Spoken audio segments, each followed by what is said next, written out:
Bom, retomando os trabalhos da tarde do dia 13, nós temos dois processos para julgar ainda, o item 20 e o item 22. Podemos passar o julgamento do item 20, conselheiro Nelson, papelaria e armazém divisão limitada, ok? Tô Nelson com a palavra. Então, recurso voluntário da empresa Papelaria e Armazém Divisão Limitada Microempresa. É o processo também de exclusão do Simples Nacional por comercialização de mercadoria objeto de contrabando ou descaminho. Aqui realmente está caracterizada a comercialização.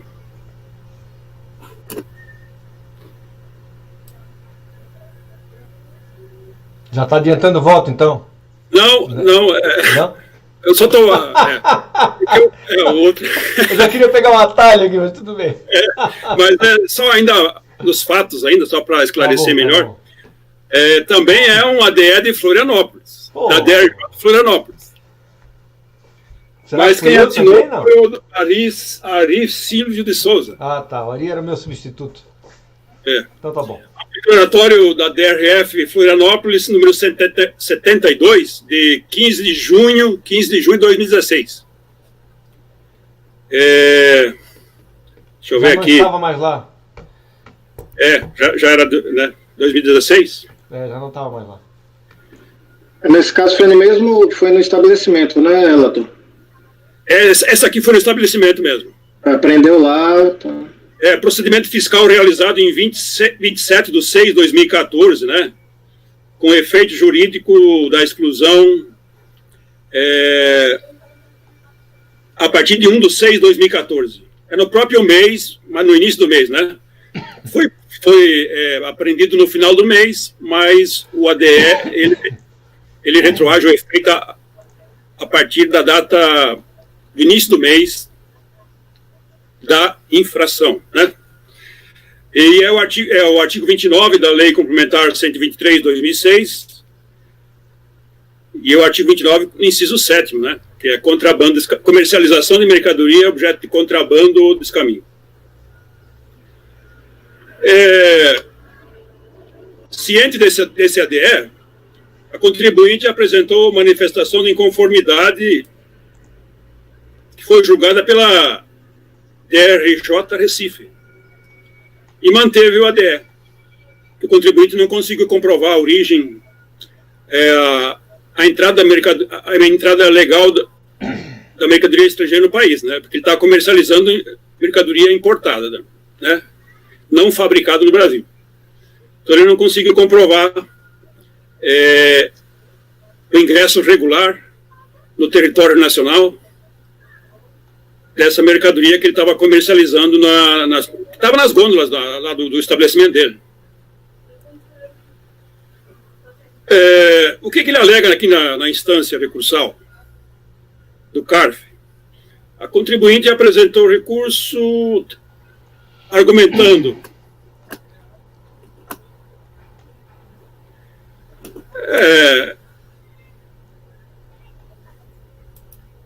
deixa eu ver aqui, que inexiste que o fisco não tem prova de aquisição clandestina da mercadoria. Olha a inversão de valores, né? Que o fisco não tem prova de que a mercadoria entrou irregular no país, né? Que a mercadoria é clandestina, que ingressou clandestinamente no país, né? Então, você vê que coisa. Quem está com a mercadoria em posse, na posse de mercadoria, que tem como provar como é que chegou a ter essa posse, né? Agora, ele quer que a fiscalização comprove que a mercadoria que ele tem não ingressou de forma irregular no Brasil, no país, né?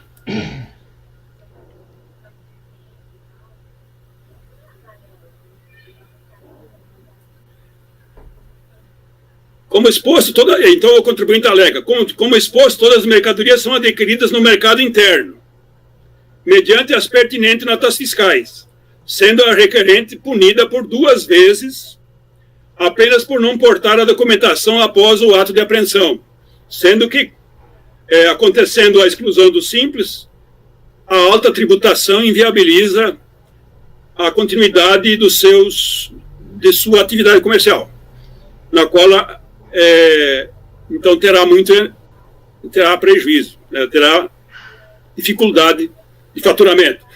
Desta forma, com a devida vênia, pugna a requerente pela manutenção no Simples Nacional, julgando procedente o presente recurso. E o cancelamento, pediu então o cancelamento do ADE.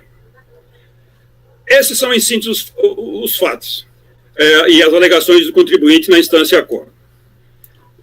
Eu passo então ao voto. O recurso voluntário é tempestivo e preenche os demais pressupostos de admissibilidade. A lide objeto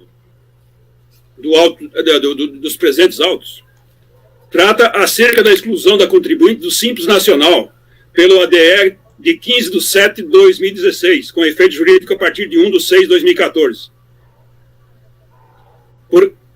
por infração praticada em 27/6/2014, ou seja, comercialização de mercadoria objeto de contrabando desse caminho. Artigo 29, inciso 7º da Lei Complementar 123 de 2006. A decisão a qual manteve a exclusão da contribuinte do Simples Nacional, conforme a ADE, pois a contribuinte não comprovou nos autos que tivesse adquirido a mercadoria de origem estrangeira de forma legal, de que a mercadoria ingressaram no país de forma legal. Não juntou aos autos documentos de ingresso regular da mercadoria estrangeira no país.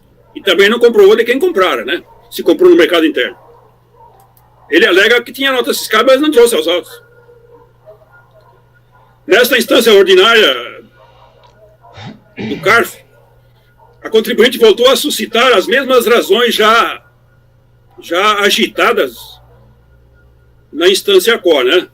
Que não há prova nos autos de ingresso clandestino da mercadoria no território nacional,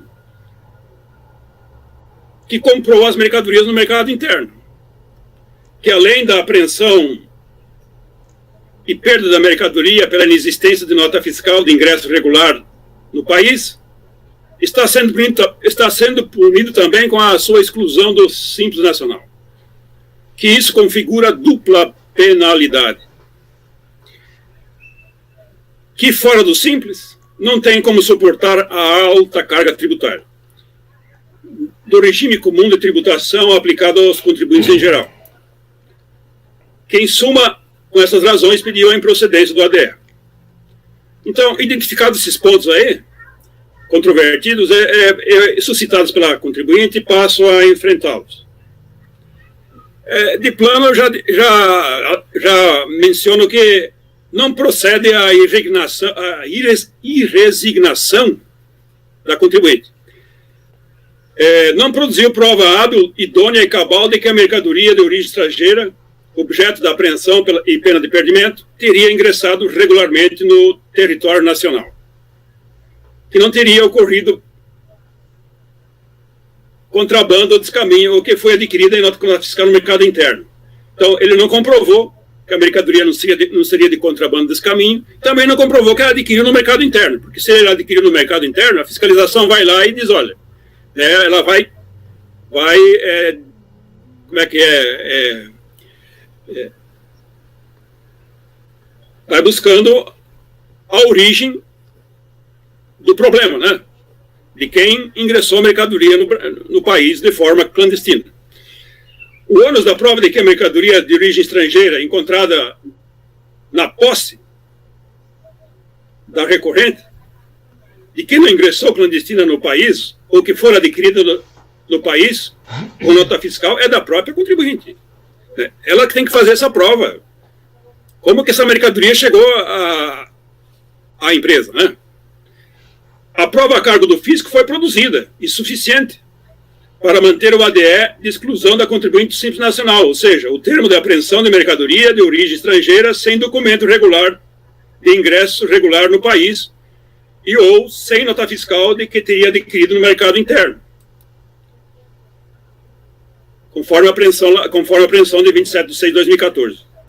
e auto de infração com a apreensão de mercadorias. Auto de infração com a apreensão de mercadorias. A relação de mercadorias apreendidas, em 27 de 6 de 2014, e objeto de auto de infração de pena de perdimento, consta deste processo. Então eu transcrevo aqui o histórico, né? A narrativa dos fatos, porque foi a fiscalização aduaneira que fez essa apreensão na zona secundária, né?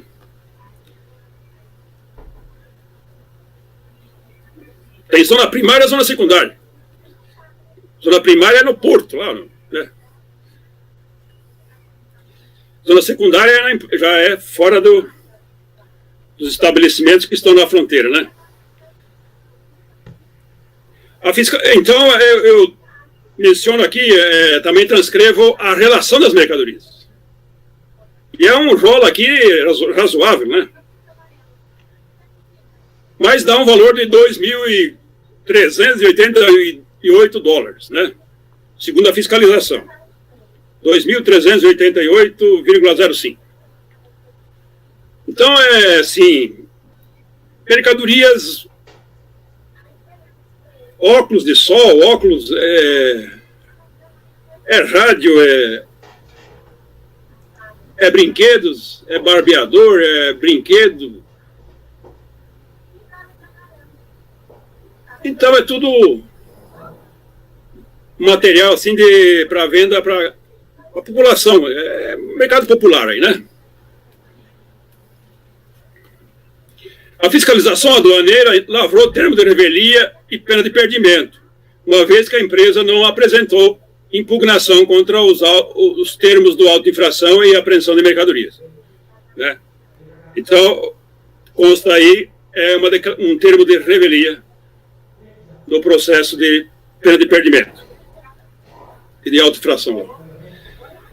Nesta instância recursal, também a contribuinte não trouxe aos autos prova de que a mercadoria apreendida de origem estrangeira teria ingressado regularmente no país, ou que teria adquirido com nota fiscal no mercado interno, aqui no território nacional, né?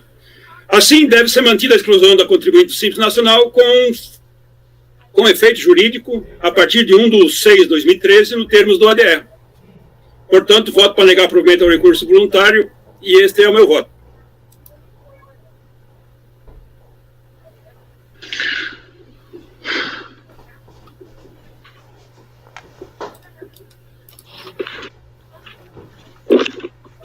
Muito bem. Alguma dúvida? Microfone presente. Alguma dúvida? Estou camerando. Acompanhe o relator, presidente. Doutor Carlos André. Acompanhe. Eu aqui, presidente. Desculpa, doutor Daniel. Acompanhe, presidente. Doutor Carlos André. Acompanhe. Doutora Luciana. Também acompanho, presidente. Doutora Letícia. Acompanho, presidente. Doutor Marcelo. Também, presidente. Também acompanha, então temos por unanimidade de votos negar provimento ao recurso voluntário. É isso, doutor? Isso mesmo. Muito bem. Passemos então ao item 22, último item da pauta da tarde de hoje. Palma da Mão, Criações Pedagógicas Limitada, da minha relatoria. Vamos lá. Isso é um pouco chatinho, mas vamos tentar ser breve, tá? É uma exclusão do Simples também. Vocês podem ver ali no início do relatório. Eu não sei se o arquivo que vocês têm aí está grifado. Algumas partes estão grifadas? Não. Eu grifei algumas partes em azul, amarelo. Sim, tem grifo em azul, sim. Tá. Não, beleza, tá. Então essa empresa ela foi excluída do Simples, a saber. E aí tem ali os itens A, B e C, né, que eu copiei o relatório da decisão recorrida. Participar do seu capital social, pessoa física que é sócia de outra empresa, que recebe tratamento jurídico diferenciado. A empresa resultante de uma forma de desmembramento. E seus livros contábeis não permitem identificar a movimentação financeira. Só para circunstanciar as coisas. ela tem uma outra empresa chamada Recortes, essa é Palma da Mão e Recortes. Recortes é outra empresa, que é mais antiga que a Palma da Mão. Na realidade, essa Recortes começou a crescer, né? E aí o que eles fizeram? Abriram a Palma da Mão, tá? No mesmo endereço, fazendo os mesmos produtos, com os mesmos funcionários, sócios. Aí o que eles fizeram em relação aos sócios? Em um está o marido, com 98% das cotas. Na outra está a esposa, com 98% das cotas, tá? Só que ambos são casados em regime de comunhão universal. E a dona, a responsável pela Recortes, assina uma procuração com poderes limitados de gerência para o proprietário da primeira.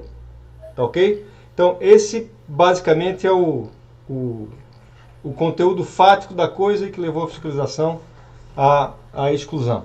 Tá? Vamos lá.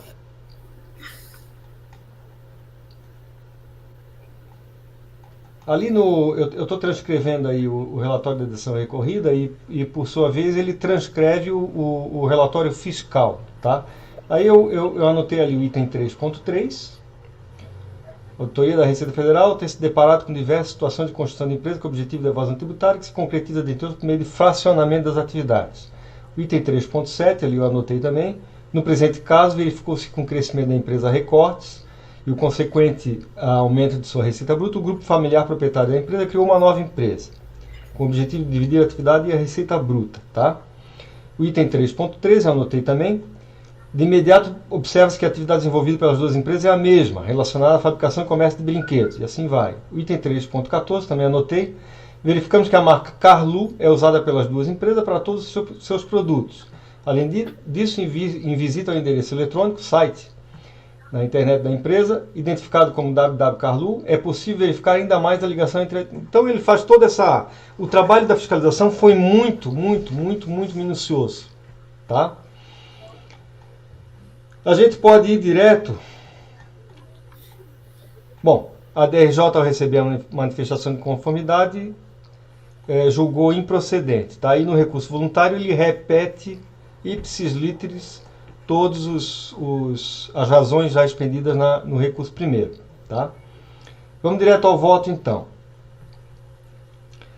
O recurso voluntário não inovou em relação à manifestação de conformidade, repetindo as mesmas alegações e deixando de dialogar com a decisão recorrida. Então, eu estou utilizando aqui a prerrogativa do artigo 57, parágrafo 3º do regimento interno. Tá? E reproduzo aqui embaixo, a partir daqui, a decisão recorrida. Nessa decisão recorrida aqui, eu também grifei algumas partes que eu considero mais importantes. Tá? Aí vocês podem descer, vocês têm ali, participação de sócio em capital de outra empresa. Aí o que diz a decisão recorrida que eu estou adotando aqui? Primeiro motivo da exclusão e que implica na participação do sócio majoritário, Sr. Leopoldo Romeu Ost, que detém 98% do capital social da empresa Palma da Mão, na empresa Recortes Indústria de Artigos Pedagógicos Educativos Limitada, reside no fato de ser casado em regime de comunhão universal de bens com a senhora Carmen Terezinha Ost, que é sócia majoritária com 98% das cotas e administradora da empresa Recortes. E sendo o regime de casamento universal, todos os bens se comunicam. Logo, a participação dos cônjuges em empresas diversas implica na propriedade comum de ambas as empresas. Descendo mais um pouquinho, tem lá. Contudo, na hipótese vertente, além de serem casados pelo regime de comunhão universal, cujo patrimônio se comunica integralmente, restou comprovado que o Sr. Leopoldo possui uma procuração por instrumento público outorgada pela mulher Carmen Terezinha Ost para representar, gerenciar e administrar a empresa Recortes, concedida por tempo indeterminado e com poderes totais de administração. Desta forma, que restou demonstrado que ele de fato era sócio majoritário também dessa última empresa, atribuindo à esposa a qualidade de sócia majoritária apenas de fachada, já que ele mesmo é que geria ambas as empresas, uma com 98% do seu capital social, a interessada, e a outra, a Recortes, por meio da mulher senhora Carmen Ost, detentora de 98% do capital social, mas que lhe otorgou procuração com poderes totais de administração. Tá? Caminhando, temos o item B, que seria o segundo motivo da exclusão. A empresa resultante de uma forma de desmembramento. Aí o que fala a decisão recorrida? Bom, segundo a fiscalização, tal conclusão decorre do seguinte, e aí ele cita trechos do relatório fiscal, tá? O que ele vai dizer aqui é aquilo que eu já coloquei lá atrás, né? Que a empresa foi crescendo e se multiplicando, na verdade. É basicamente isso, tá? E que ela fez isso justamente para fugir do limite do simples, tá ok? É isso que ele reproduz aqui. Caminhando e indo lá na página 14, folha 14. Por essa detalhada descrição dos fatos econômicos vivenciados pelas duas empresas, cujos fundamentos ora adotamos, e que não foram infirmados pela defendente, porque nada disso ela contestou, observa-se que efetivamente a excluída constitui uma forma de desmembramento. Na sua manifestação, a contribuinte aduziu que é necessário otimizar recursos para reduzir custos, o que só foi possível em razão de constituir uma única administração, ou seja, na verdade, em decorrência de constituir uma só empresa, dividida somente para usufruir da tributação favorecida, o que não alcançaria se fosse formalmente uma única empresa. As demais alegações repugnantes de que o ex-sócio pode criar nova empresa, retornando à mesma atividade, não teriam maiores indagações se inexistissem as circunstâncias acima reproduzidas, demonstrando a evidência tratar-se de uma mesma empresa separada apenas formalmente com o intuito de gozar de tributação beneficiária. Ressalta-se, por fim, nessa seara ainda que a legislação é absolutamente clara e ampla quando dispõe sobre a exclusão em qualquer forma de desmembramento. Então, rejeita-se as alegações da defendente. O item C, a questão da contabilidade. Os livros contábeis não identificam a movimentação financeira. Bom, o contribuinte argumentou longamente que os livros contábeis registram fielmente todas as suas operações. Contudo, nada trouxe nesse sentido, infirmando a acusação fiscal. É de ressaltar que o motivo supra diz respeito à impossibilidade de identificar a movimentação financeira na escrita contábil. A fiscalização embasou a exclusão quanto a este item nos seguintes fatos, conforme consta da aludida representação cujas razões ora adotamos. Aí o que diz a fiscalização? Bom, analisando todos esses fatos, é possível concluir que a contabilidade das empresas não registra as suas reais movimentações financeiras. A empresa Palma da Mão vendeu produtos cujos custos não estão registrados, que não foram produzidos por ela e que não há registro contábil da sua compra. Por outro lado, a empresa Recorte não registrou a saída de mercadorias que produziu e que foram vendidas pela Palma da Mão. Vejam que o rolo é grande, né? Não contabilizando sua venda e as receitas decorrentes dessas vendas. Devido a essas irregularidades e outras que serão descritas abaixo, conclui-se que não é possível identificar na contabilidade das duas empresas suas reais movimentações financeiras. Outro item aqui, analisando os livros contábeis da empresa, observou-se a ocorrência de empréstimos e adiantamentos realizados pela empresa Palma da Mão para a empresa Recortes. Tá? Aí, o que diz aqui? Resumindo, podemos afirmar que caso aceitasse a veracidade desses empréstimos, que a fiscalização contestou esse empréstimo, a empresa Palma da Mão teria emprestado ou adiantado para a Recortes em torno de 1.800.000, apenas no período de outubro de 2008 a maio de 2010. E ainda mais estranho, isso teria sido feito sempre em dinheiro em espécie, com exceção de R$10.000. Como as empresas não apresentaram nenhum documento relacionado a esses empréstimos, relacionados nas tabelas acima, a fiscalização emitiu novo termo de intimação fiscal, solicitando novamente os documentos e informações que o seguinte teor. Intimou novamente e ela não apresentou nada. Tá? No item 358 ali, inicialmente salta aos olhos o fato das empresas terem supostamente feito empréstimos de valores tão significativos e sequer possuírem os recibos, conforme consta de sua contabilidade. E por aí vai, tá? Falando especificamente dessa questão dos empréstimos, tá? A gente pode resumir, indo lá para baixo, eu faço as minhas considerações, tá? Já na folha 18. Só para a gente resumir. Percebe-se claramente que, diante do procedimento fiscal empreendido, realizado e relatoriado de forma bastante minudente, não houve por parte da recorrente nenhuma explicação plausível que fosse capaz de infirmá-lo. Não há, por exemplo, nenhuma justificativa consistente em relação à composição do quadro societário das empresas Palma da Mão e Recortes, conter marido e mulher com 98% do controle de cada uma das empresas, considerando que são casados em regime de comunhão universal de bens. Também não há nenhuma justificativa eficaz acerca da existência de procuração com plenos poderes para representar, gerenciar e administrar a empresa Recortes, lavrada em favor do Sr. Leopoldo, por sua esposa, a Sra. Carmen, caracterizando a interposição de pessoas. Também não há explicação para toda a cronologia detalhada pela fiscalização para evidenciar o crescimento da empresa Recortes e o consequente aumento de sua receita bruta, desaguando na divisão de atividades, com a criação da empresa Palma da Mão, e da receita bruta, no claro intuito de manter o tratamento diferenciado para empresas de pequeno porte. Por último, são ineficazes as razões para justificar as deficiências apontadas na escrituração, haja vista terem se limitado a alegações genéricas, evasivas e sem atacar diretamente a nenhum dos apontamentos levantados pela autoridade fiscal. Por todo exposto, considero absolutamente correta a exclusão da contribuinte simples nacional por infringência ao artigo 3º, parágrafo 4, incisos 13 e 19, 3 e 9, o artigo 28, artigo 29, incisos 1º e 8, todos da Lei Complementar 123, 14 de dezembro de 2006, razão pela qual não há motivo para a reforma da decisão recorrida. Assim, voto por negar provimento ao recurso voluntário. Dúvidas? Alguém quer fazer algum comentário, alguma colocação? Passemos à votação então. Doutor Camerano. Doutor Carlos. Por favor. Não, é só uma sugestão aqui no antepenúltimo parágrafo, quando fala do crescimento da empresa Recortes, o aumento da receita, desaguando na divisão das atividades, talvez fosse bom colocar como caracterizado na fiscalização, né, uma divisão meramente formal ou aparente, né, a singeleza do papel que tudo aceita, né, como diria o Ronaldo. É verdade. Né? Mas, não, tranquilo. Doutor Camerano. Eu acompanho o relator, presidente. Tá bom. Doutor Daniel. Tem nem o que falar, né, presidente? Acompanha. É complicado. Doutor Carlos. acompanho. Doutora Luciana. Acompanhe, presidente. Doutor Nelson.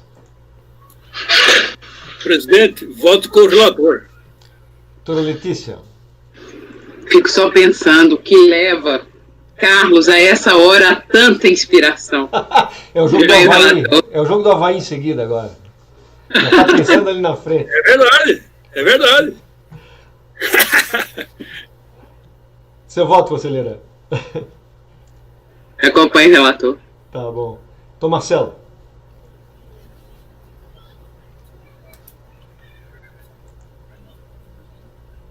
Acompanhe, presidente. Muito bem. Então temos por unanimidade de votos negar provimento ao recurso voluntário. Com isso, meus caros colegas, encerramos a sessão da tarde do dia 13 de 10 de 2020. Vou pedir ao Dr. Carlos que encerre a gravação, por gentileza.